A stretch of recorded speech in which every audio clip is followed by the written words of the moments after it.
Good morning and welcome to day one of the League of Arizona Cities and Towns Virtual Conference Week. My name is Christian Price. I am the mayor of the city of Maricopa and the current president of the League of Arizona Cities and Towns. Today, as we kick off the Arizona League's first ever Virtual Conference Week, I want to take this opportunity to provide you and our members and interested individuals with an overview of just some of the activities that your league has been actively engaged in over the past year. I think it goes without saying that this has been a unique and challenging year, especially the last 6 months or so. All of us have had to learn to adapt in both our personal and professional lives, and the League and the work they do as an organization is no exception. This past year, 2019, ended on a very positive note for the organization. Mr. Ken Stroback, our past executive director, finished a very successful 14-year tenure as our chief executive, and we are all very thankful for the incredible job he did. This year, as the Arizona League of Cities and Towns turns 83 years old, we once again see that the League has been a remarkably strong and consistent organization over its near century of existence. Yet even the most steady-handed organizations go through changes, and with one director leaving, we were certainly going to need another to fill his shoes and carry us strongly into the future. And I must say, we were very fortunate to have just such a candidate on our existing staff who had the skills, the knowledge, and the expertise, and perhaps most importantly, the trust of both the executive committee and the staff to step into the role of executive director in a seamless fashion and to carry on the work that had been started by his predecessors. So in January of this year, 2020, Mr. Tom Belshey assumed the leadership reins as he was appointed as Arizona League's 6th executive director in 83 years. Tom was chosen because we believe he can take our organization to the next level of excellence. And from my time of working closely with him over the past year or so, I can tell you this is 100% true. He brings with him a wide array of experience and unsurpassed depth of understanding of municipal government in Arizona, and a strong reputation of leadership and professionalism amongst our members, our partnering organizations, and Arizona's legislative body. And besides, who doesn't know Tom? Everybody knows Tom, and that's a good thing for us. As director, Tom's first order of business was to establish a new strategic plan that would guide our organization into its next phase of growth and evolution. This rested on 6 main areas of focus. They include taking a leadership role in driving policy on behalf of Arizona's cities and towns, promoting local government by raising the visibility of the critical role that our cities and towns play in maintaining a vibrant Arizona, empowering members by expanding the capacity to collect, share, and provide visualization of data on city and town issues and trends, and to demonstrate the vital role that Arizona municipal governments play in our state. Educating our members through superior classes, trainings, and conferences. Deepening the League's engagement with all of our stakeholders and our members, from our largest cities to our smallest towns. And maximizing organizational effectiveness for our members by being a flexible and adaptive learning organization. Even with the challenges presented by the current pandemic, the League has been able to adapt to our new normal and yet still move forward on accomplishing many of the goals laid out in this new roadmap. This year began with the 2nd regular session of the 54th state legislature in January.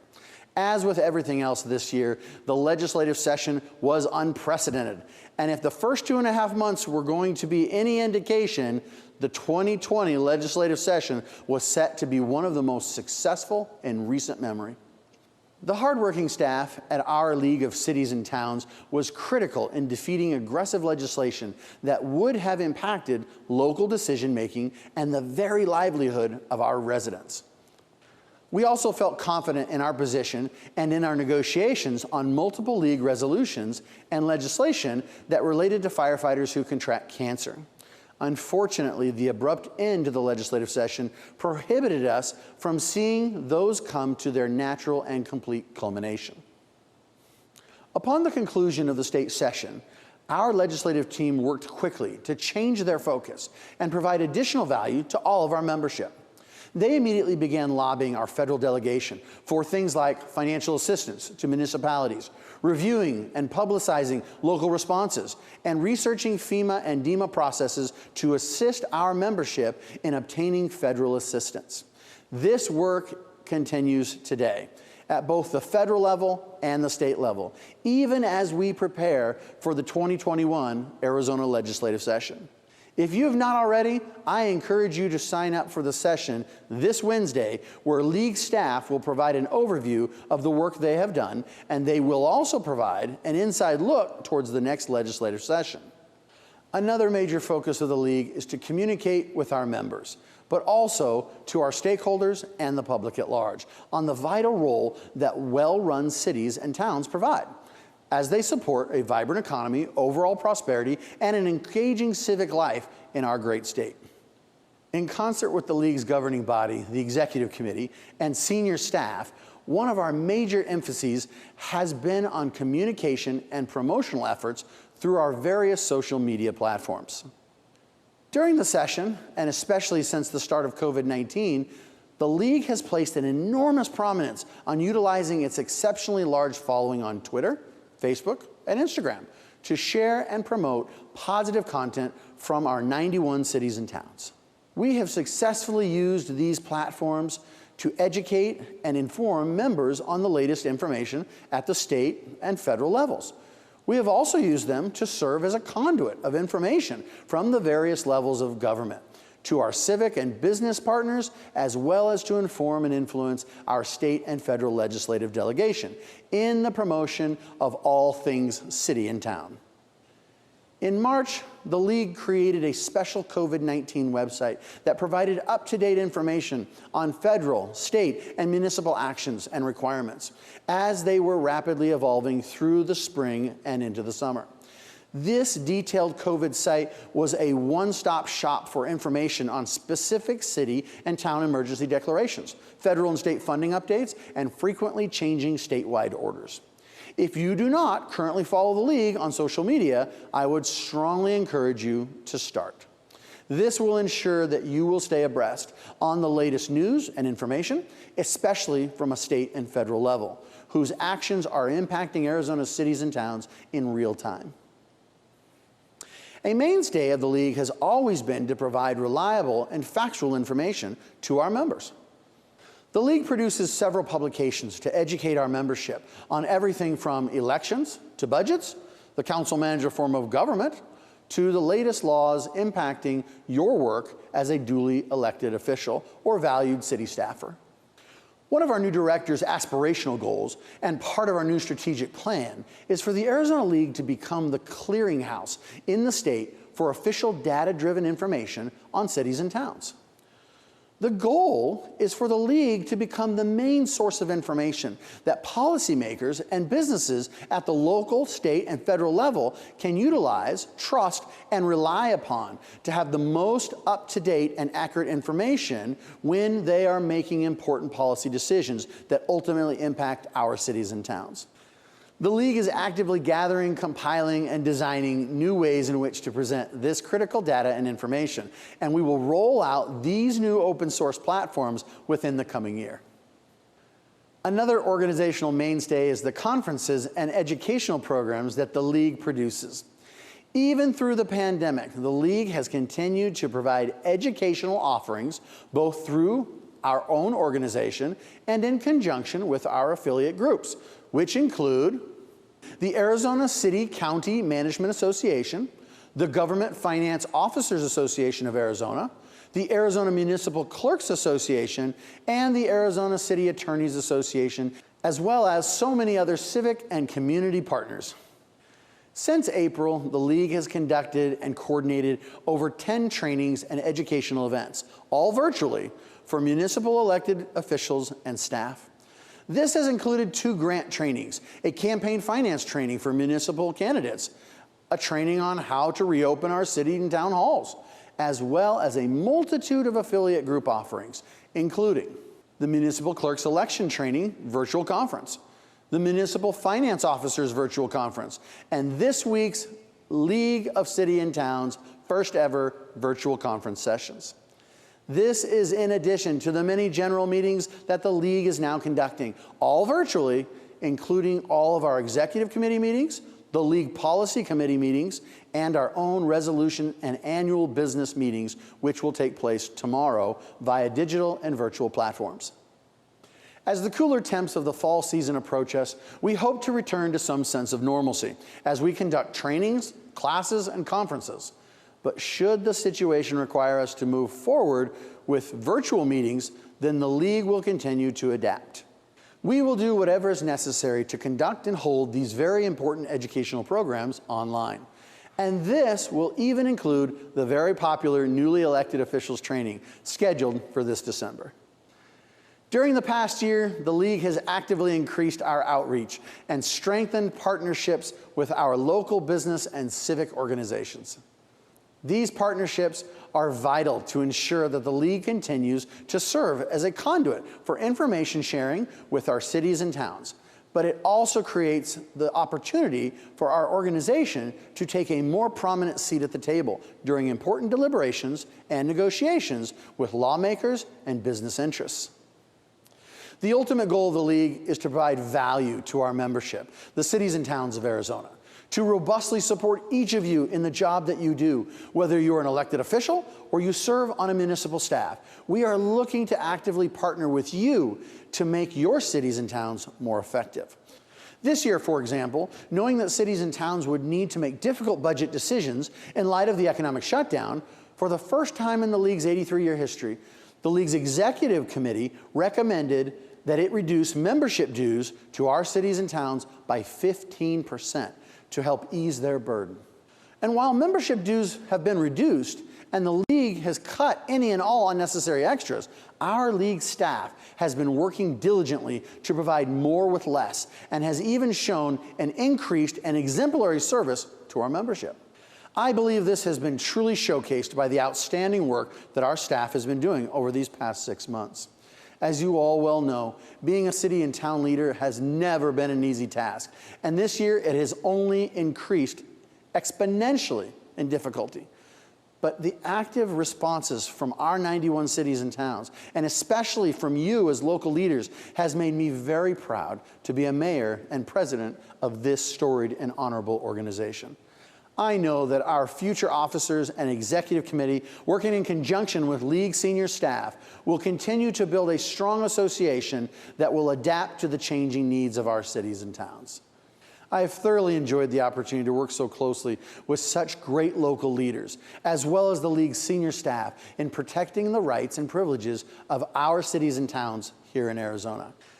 It has been my greatest joy to be your president for the last 2 years, and believe me when I say it has truly been the honor of a lifetime and something I will never forget. I look forward to continuing to work with all of you, both as the mayor of the city of Maricopa and as a continuing member on the League's governing body, the Executive Committee. Thank you for all that you do and for all that you sacrifice on behalf of all of Arizona's cities and towns and their citizenry. You will never know how much it is greatly appreciated by me and so many others. And so again, I say thank you. Well, that concludes my League President's report, and now it is my pleasure to introduce our keynote presentation and speakers. As leaders in our respective cities and towns, we can all relate to the many difficult decisions that leaders at all levels are having to make, whether they be local officials, county or state officials, or those in the national leadership. This is a trying time for us all, and each day brings more questions without any real answers. In light of this, we thought it would provide a refreshing perspective to hear from our 3 state university presidents on how they are approaching the unique and unprecedented challenges facing us today.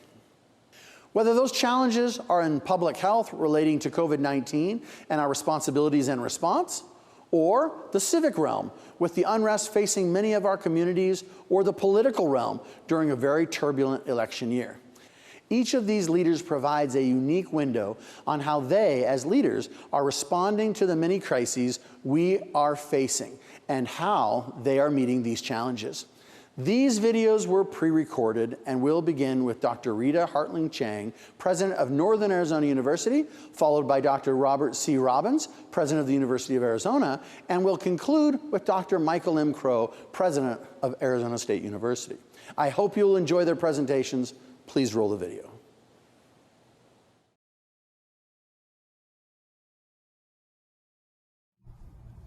Welcome. I am pleased to be able to join you today to provide an update from Northern Arizona University. The coronavirus pandemic has had a significant impact on our university life and operations, on our students and their families, our faculty and staff, and on the communities in Flagstaff and beyond. NAU has been operating on high alert since last December, when news began to emerge from overseas about the spread of COVID-19. While there are many unknowns, NAU and its leadership team knew we had to prepare. In March, our once a semester campus forum and community breakfast event, we assembled a panel of scientists, researchers, and public health and medical experts to share important details concerning how we were preparing for the coronavirus at a time when the virus had only minimal spread in the U.S. Since then, much has changed, and COVID-19 is part of life for all of us. Thanks to our 20 years of expertise in online learning, we were able to transition to fully online learning in 1 week. This has prepared us well for the fall. We are currently using a hybrid model called NAU Flex that combines in-person instruction in smaller, distanced settings with fully immersion virtual learning. Our preparation was validated, and when we have continued to focus on health and safety through important measures like NAU Flex, which allows for seamless in-person and virtual learning, protocols for physical distancing and mask wearing, and robust testing of our campus and community. Providing a high-quality education and ensuring access and progress for all of our students has been a guiding principle for NAU. We have used every resource at our disposal to continue classes with as little disruption as possible so students can begin and continue their college education and graduate on time. Given the uncertainty around COVID-19, NAU has enhanced communication to all members of our community throughout the pandemic to ensure that parents, students, faculty, staff, alumni, donors, the business community, and the communities in which we live stay current on news of campus operations and planning efforts. We have also provided many avenues for our stakeholders to ask questions and provide input. We have kept stakeholders informed of developments related to the pandemic, including research about vaccines and testing carried out at NAU, relief efforts within our hardest hit communities such as Navajo Nation, and a once-a-month business sentiment survey in Coconino County and parts of Yavapai County that measures COVID's impact on regional commerce. We have maximized the use of social media platforms such as Twitter, Facebook, and LinkedIn, the NAU Go app, and emails to keep constituents up to date. We have launched a dedicated COVID-19 website as well as a website dedicated to our return to campus. Jacks are back.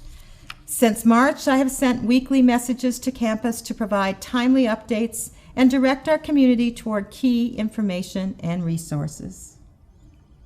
For NAU, research and discovery and the commitment to community are important strategic priorities. We have leveraged our expertise to engage in vital research and service efforts in partnership with industry, local government, and peer institutions to help in the response to COVID-19.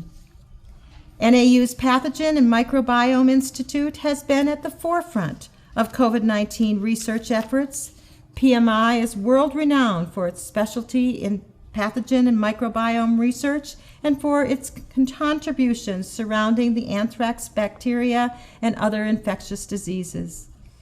With the emergence of COVID-19, PMI repurposed its existing research infrastructure to analyzing the virus and exploring pathways for a vaccine. Many other NAU departments and their students, faculty, and staff have been involved in COVID-19 research, relief, and mitigation efforts. Some have made masks and shields, providing much-needed PPE to local healthcare systems.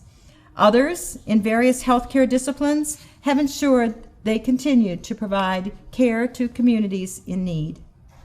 Our IT division bolstered the IT infrastructure on Navajo Nation to ensure all students had access to Wi-Fi in order to continue their education online.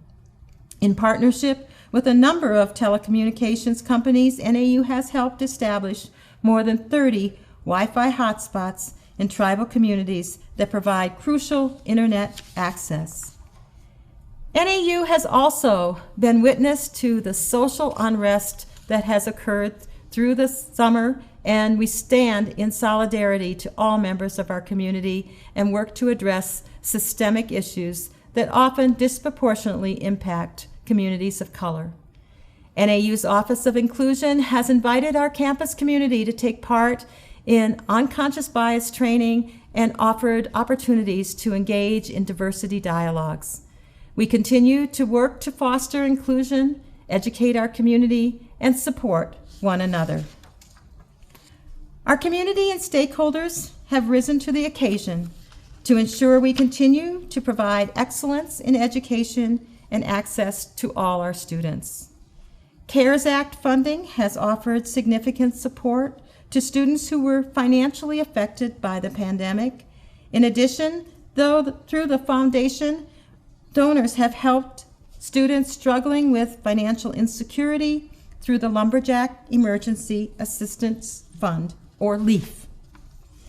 In May, NAU received nearly $12 million in CARES Act funding to help eligible students facing financial hardship.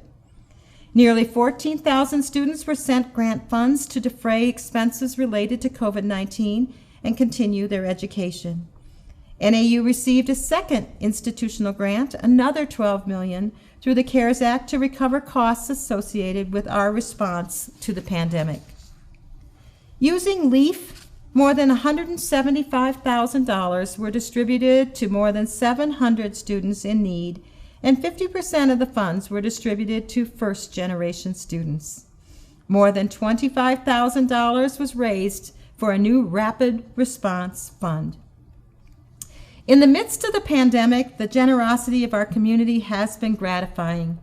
This year was a record year for fundraising at NAU, with more than 11,800 donors contributing $20.7 million to the university. This generosity will support NAU students for years to come.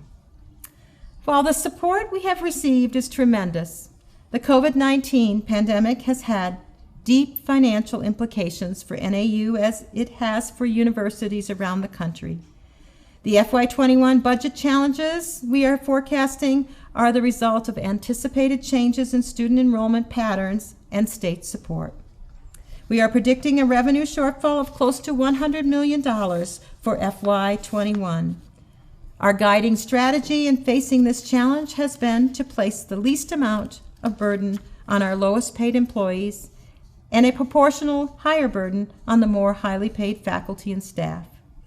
This summer, the Arizona Board of Regents approved a pay reduction program accompanied by personal flex time. Our implementation at NAU has resulted in a $6 million temporary salary reduction for our faculty and staff. To help meet the financial shortfall, we have also made significant cuts in other areas, including $18 million in operational expenses, debt refinancing, and restructuring, resulting in $8 million in savings, another $8 million in capital project delays, $1 million in medical insurance savings, and $20 million in unfilled vacancies and hiring freezes. One of the key factors in our budget is the mix of enrollment. Our team has done a tremendous job in preventing a major decline in enrollment. However, our mix of out-of-state and international students in particular is down as a result of the pandemic. Both declines have a significant budget implication. Retention and completion are important metrics for NAU, and we are carefully monitoring and supporting our students, especially in these challenging times and especially among our high-risk student populations. We must do our part to support all students, paying close attention to those who are more likely to leave us based on lack of community and financial support, or those for whom their communities have been hard hit by difficulties associated with COVID-19. Technology has been critical in our ability to continue classes and run operations and to serve all of our students. One positive of this has been a realization of how we can maximize technology to ensure access for all students regardless of personal circumstances or where they might be. NAU meets our students where they are. This is critical for our region and our state. We can provide a quality NAU education anywhere and use it to transform lives and empower our communities. In the face of the new reality under which we operate, our NAU team has been resilient and adaptable. 2 weeks into the fall semester, we are seeing the fruits of our tireless planning.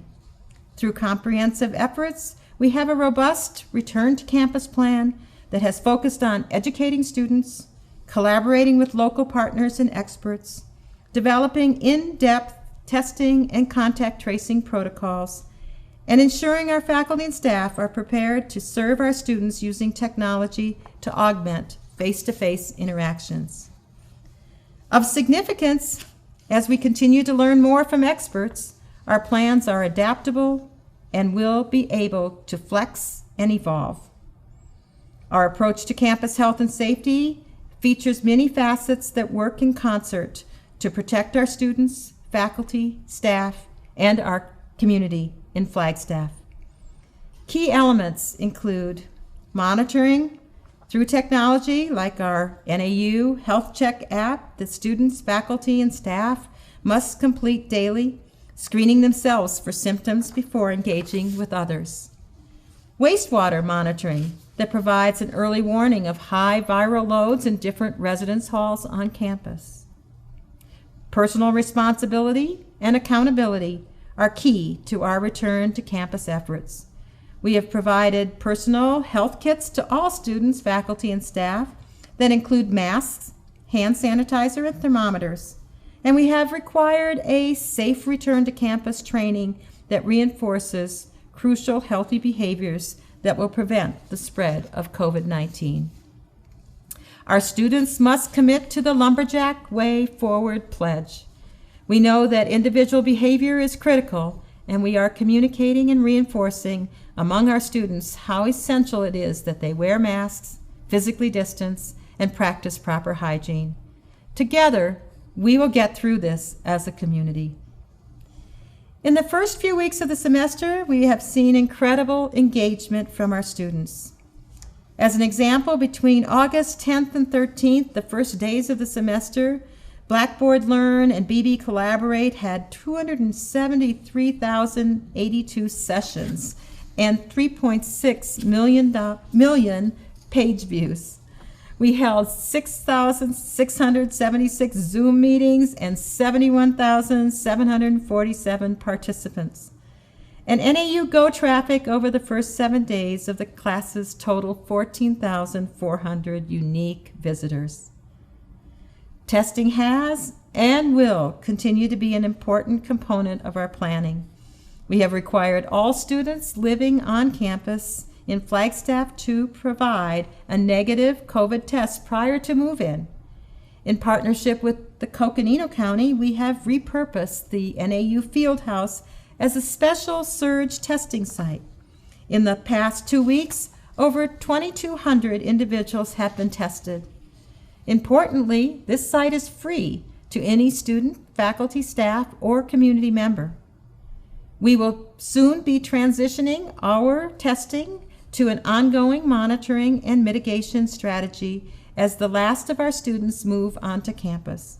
This next phase will allow us to administer over 2,500 saliva tests per week, also free to all.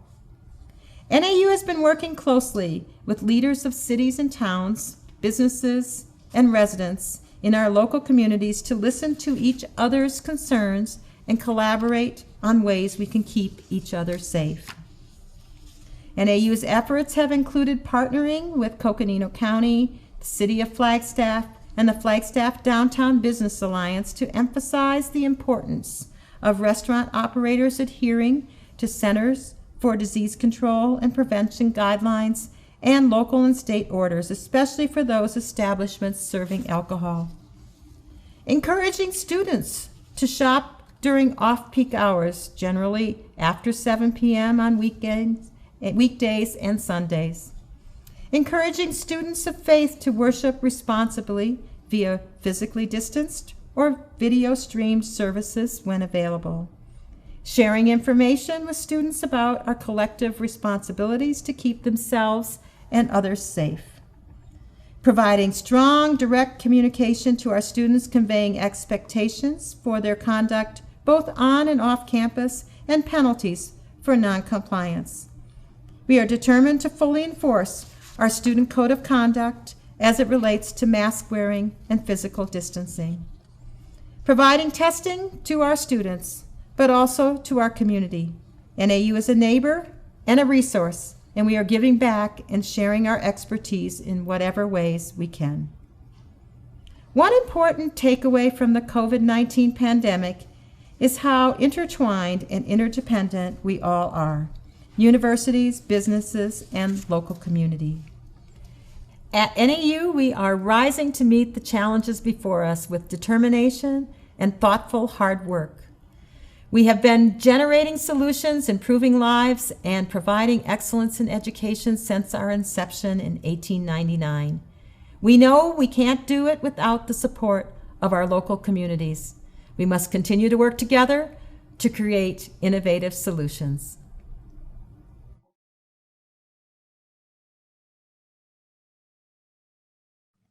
Hello, and thank you to the League of Cities and Towns for bringing us together, even as we're physically apart.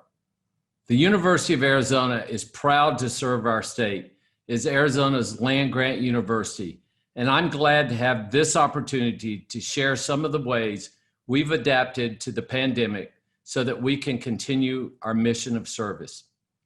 We've all seen significant disruptions caused by COVID-19. From healthcare and education to our ability to access basic goods and interact with each other in our communities. The past 6 months have brought unprecedented changes to our daily lives. These challenges are precursors to those that we will confront in decades to come. COVID-19 surely is not the last pandemic. Even as we address the acute public health conditions, as well as the economic and social challenges they have wrought, we have an opportunity to be better prepared for the next novel virus. Uncertain though our future may be, it is bright, especially for the great state of Arizona.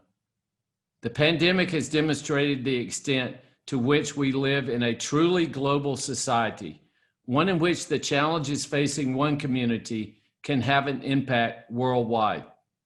It has also demonstrated our state's capacity for adaptation and problem solving, and our ability to lead on a global stage. Indeed, I have been grateful for the leadership and partnership of our elected leaders and state agencies as we have worked closely with Governor Doug Ducey and Dr. Kara Christ. We have also partnered with many tribal and local officials across the state, and I want to especially thank our hometown leader, Tucson Mayor Regina Romero.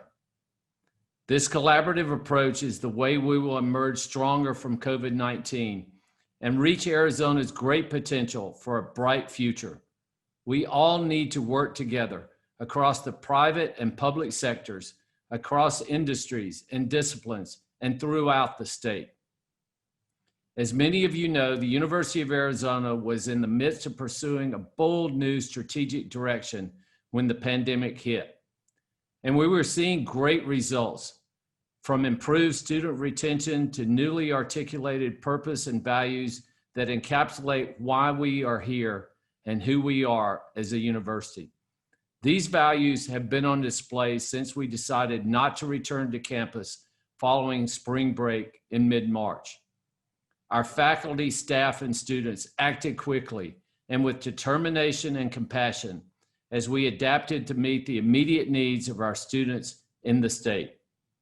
Our faculty, staff, and students did heroic work to quickly transition thousands of courses from in-person instruction to fully online learning.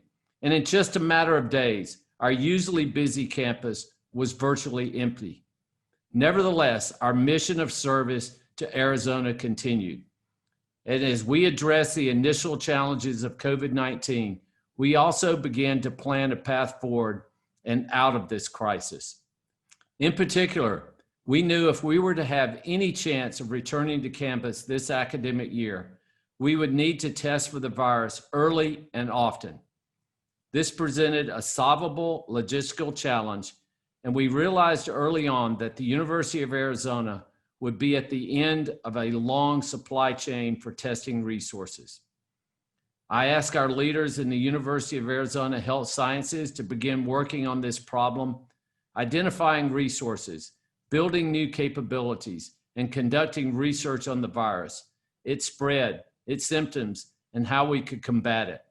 The results have been truly incredible. We have created supply chains to enable testing on our own campuses, and we have provided testing kits to partners, including the Navajo Nation and the city of Yuma, which is a service we are very proud to provide. In addition, thanks to the leadership of Janko Nikolic-Zukic and Deepta Bhattacharya and their teams, the University of Arizona developed and has begun deploying an antibody test that is among the very best in the world. The antibody test tells us if a person's immune system has mounted a response to the coronavirus, and it can provide insight on the virus's spread in our community, as well as show how immune systems respond to infection, both of which can help us inform policy. With the partnership of Governor Doug Ducey and the state, we were able to provide testing throughout the state of Arizona, and the program is now available to an expanded group of employees at high risk of exposure. This includes government and community-based services, as well as many workers in many environmental services, utilities, food service, and hospitality. If you're eligible, and many of you who are listening will be, you can sign up at covid19antibodytesting.arizona.edu. The need for service provided by the University of Arizona and our partners in Arizona's higher education enterprise is greater now than it has ever been. We need these engines of ingenuity, innovation, and inspiration to solve problems and to educate the next generation of leaders and professionals. Even before the pandemic, our programs in medicine, nursing, pharmaceutical science, and public health were thriving, and we now have seen a heightened interest in all of these disciplines. Arizona faces a shortage of medical practitioners, nurses, and allied health professionals, a need exacerbated by this devastating pandemic, and a need we are required to meet at the University of Arizona. Indeed, 40 medical students from the College of Medicine class of 2020 opted to graduate early so they could enter service as physicians in Arizona communities where they were most needed. In addition, faculty, alumni, and students from the Mel and Enid Zuckerman College of Public Health have provided critical services as contact tracers, policy experts here at the university and throughout Arizona. Many of our degree programs making vital contributions to Arizona's workforce have courses that require in-person learning. As I have said many times, I cannot think of a way to do organic chemistry labs, gross anatomy labs, or dance studios online. And we knew we needed to find a way to return to campus, if at all possible. Early on, I asked Dr. Richard Carmona, 17th Surgeon General of the United States and a longtime faculty member, to lead our efforts to prepare for a safe return to campus this fall. Dr. Carmona assembled a team of professionals and faculty members and students in an incident command system, or ICS, a highly efficient and effective structure for gathering, analyzing, and making use of large amounts of information during a crisis. Working with our faculty, staff, and students, the ICS has monitored public health conditions while developing a reentry plan centered on our test, trace, and treat strategy to contain the virus. In addition to the antibody testing I mentioned earlier, we have deployed an antigen test and a PCR test, both of which are used for diagnosing coronavirus infection. Every student who arrived to move into the dorms was required to take an antigen test, which returns results in an hour. Those who were negative for the virus then moved into their assigned dorm room that day, and those who have a positive test were given wraparound support in an isolation dorm. The trace part of our plan means traditional contact tracing, which is going forward with the leadership of Dr. Cecilia Rosales in the College of Public Health. And we're enhancing and scaling this approach with COVID Watch Arizona. COVID Watch is a free, anonymous COVID-19 exposure notification app currently available for our students and employees to download. The COVID Watch not-for-profit was co-founded by a University of Arizona dual alumna who is now a PhD candidate at Stanford, and we are very proud to be working with her in collaboration on this project. Governor Doug Ducey supported our use of this technology, and a cross-disciplinary team of university faculty members, students, and staff worked with the not-for-profit to develop the app, which launched successfully in mid-August. The treat part of our plan is for those who have tested positive for COVID-19. Students residing on campus will be treated in isolation dorm rooms where they will receive medical care, have meals delivered, and have support needed to recover and continue their studies. We also have measures to minimize the risk of viral transmission, and our campus preparations are organized into a hierarchy of controls, from having fewer people on campus to engineering controls like improved air filtration and administrative controls like intensified cleaning in our buildings. One great example is the 1,329 sneeze guards fabricated and installed by facilities management, led by Assistant Vice President Chris Kopat. These measures are vital, but they must be supported by each of us doing our part by following public health recommendations. For Arizona to emerge stronger, we need a cultural adaptation for the pandemic so that social distancing, washing of hands, staying at home when you're ill, and face covering will become part of our normal activities. I urge every city and town leader to actively encourage your communities to follow the basic public health guidelines from the CDC. These behavioral changes are proven to slow the spread of this deadly virus. Dr. Carmona likes to use the example of smoking. It was once acceptable to smoke pretty much anywhere in society. It took a collaborative and unified effort to change the culture, and that is what needs to happen to get us through this current pandemic. I encourage each of you to work closely with us and with each other. A massive public health emergency like this one requires a collaborative response. As a nation, we have come together in moments of need before, and we need to do so again now. And I believe that Arizona can lead the way. Thank you, and remember, bear down and mask up.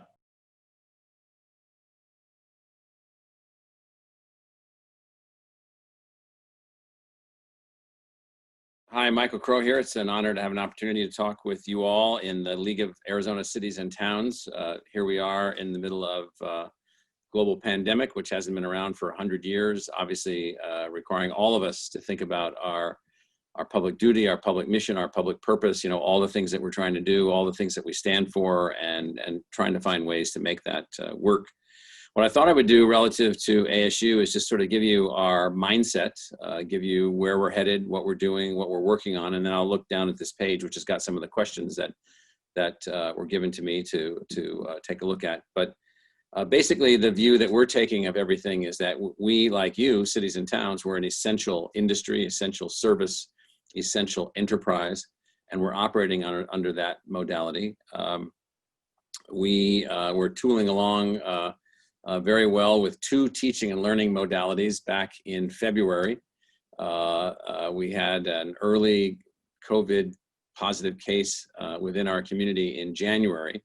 We began thinking about what all of that meant, and by the time March came along, we had developed a methodology that allowed us to go into and create an entirely new approach to our teaching and learning environment. So typically we had 2 approaches. Typically we only had one, which is you come here to the university, you take classes with our faculty in what we call full immersion or face-to-face modality.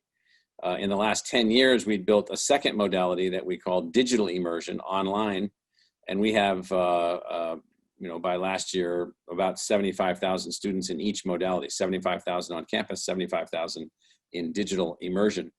In February and March, we designed and deployed effectively for the last half of the spring semester, what we call full immersion synchronous, ASU Sync, which uses Zoom technology to be able to allow students and faculty members to transact teaching and learning activities among and between each other, not only in the classroom, but in student groups, in work groups, in studios, in study environments, in creative environments, in musical and artistic creative environments, all these things. In fact, so much so that by the end of the spring semester, we had consumed out of ASU alone 400 million Zoom minutes across 11,000 courses that we taught by Zoom.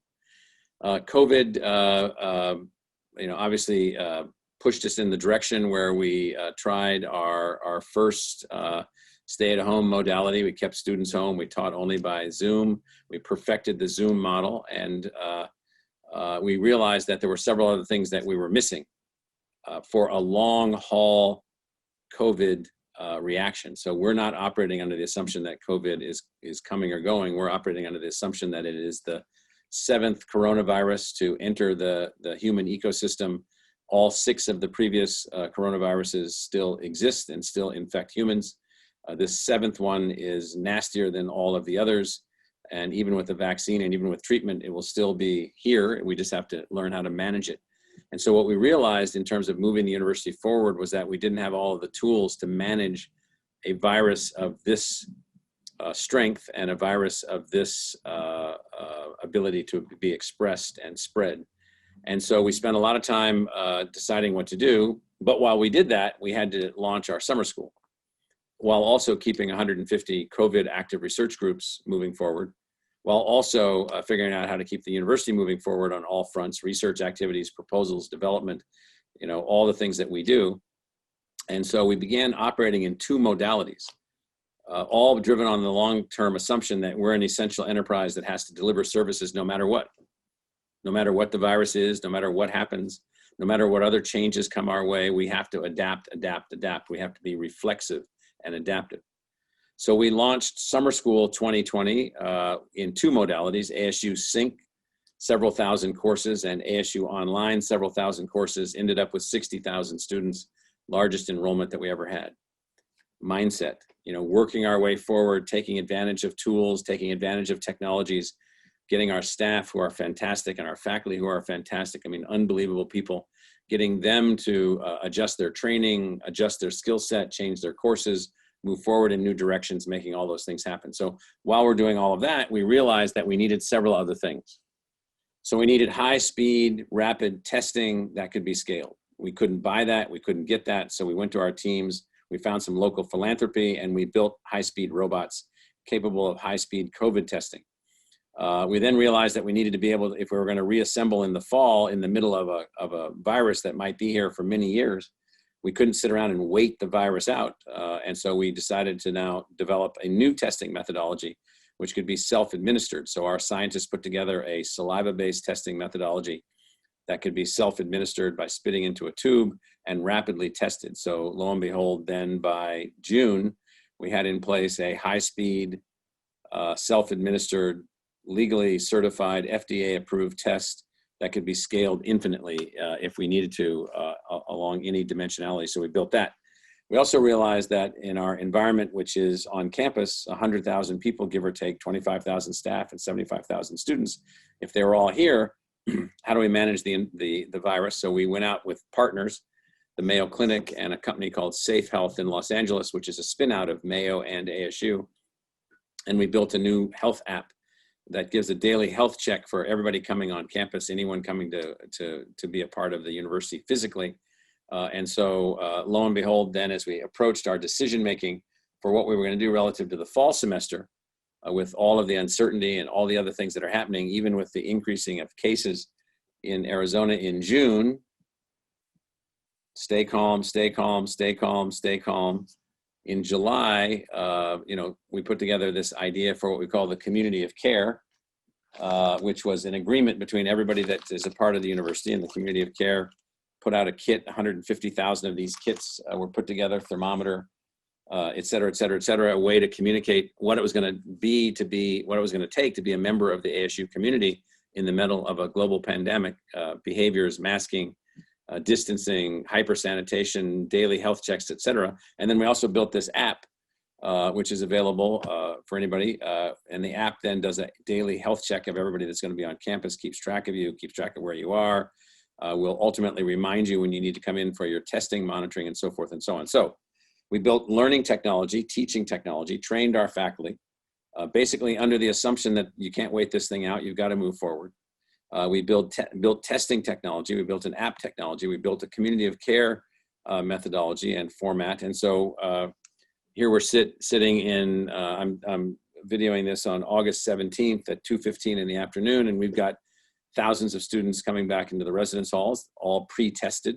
If they're not tested, then they get tested with us here. This, again, is an adaptation.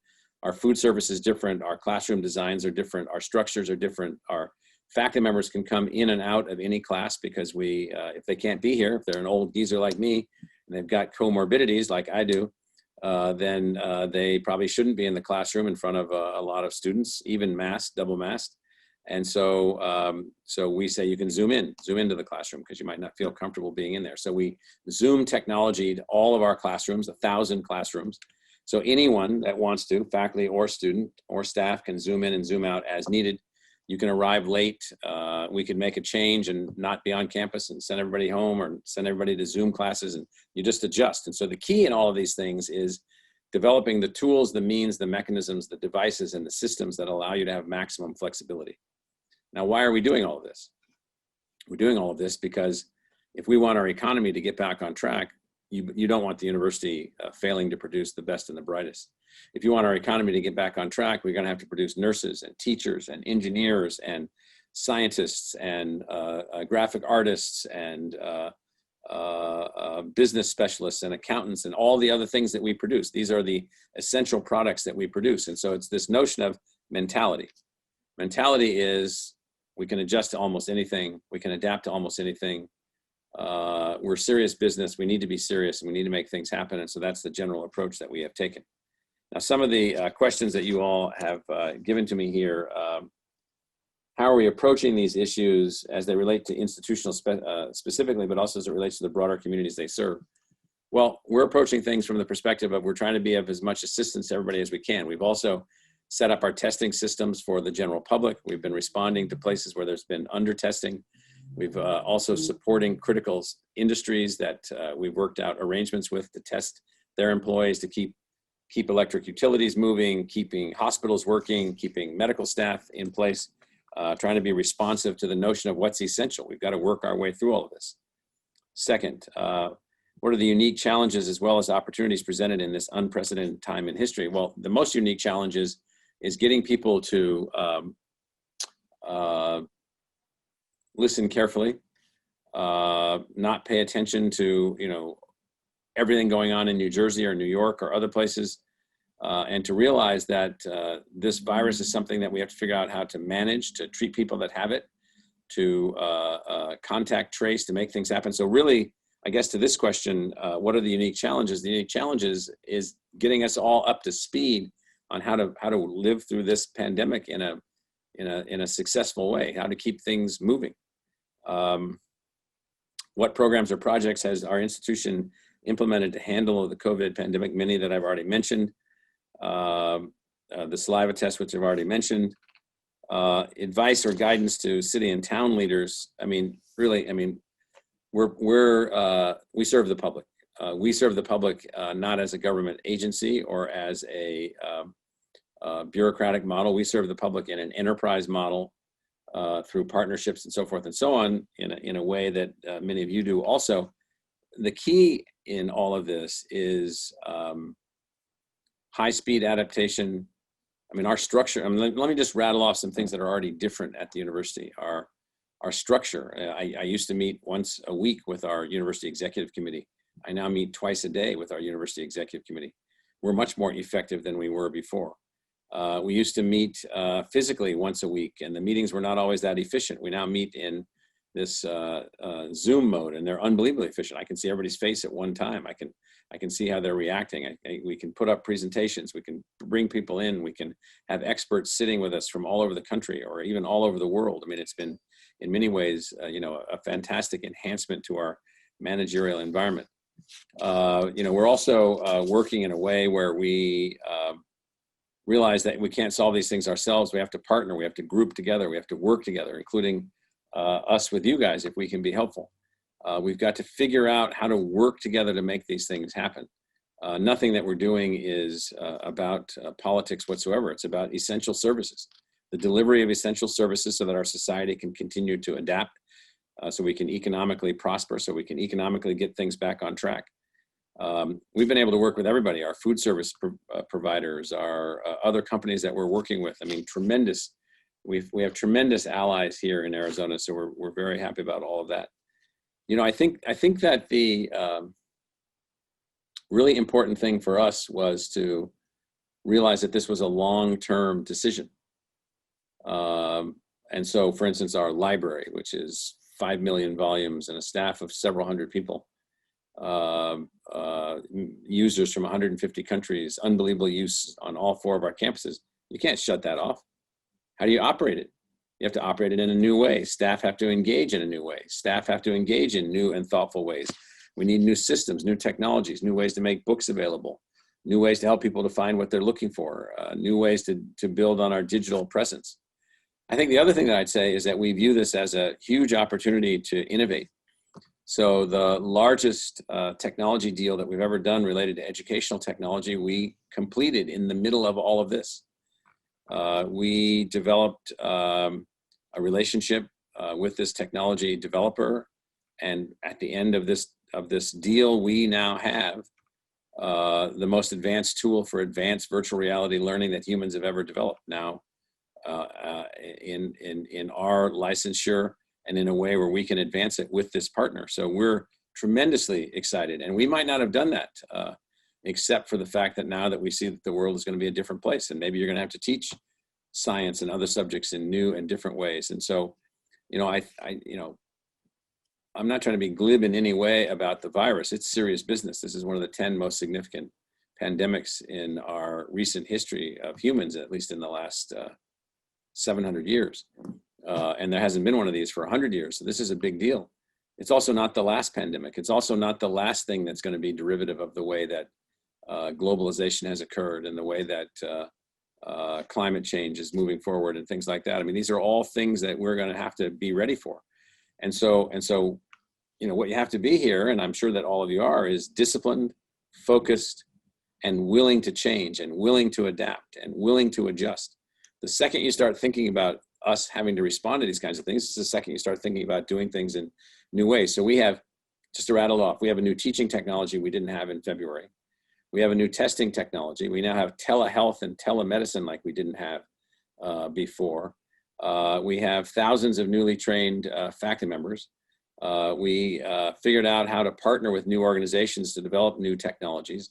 We've got new health apps that will probably help us, even beyond COVID, because they'll help our workforce to be more healthy. We have a new understanding of, not getting people to work when they're sick, which will keep us all healthier, and then yet they can come in and Zoom in. We have a new model for work. We think that there are new work models, including telework and other ways that we can make things happen.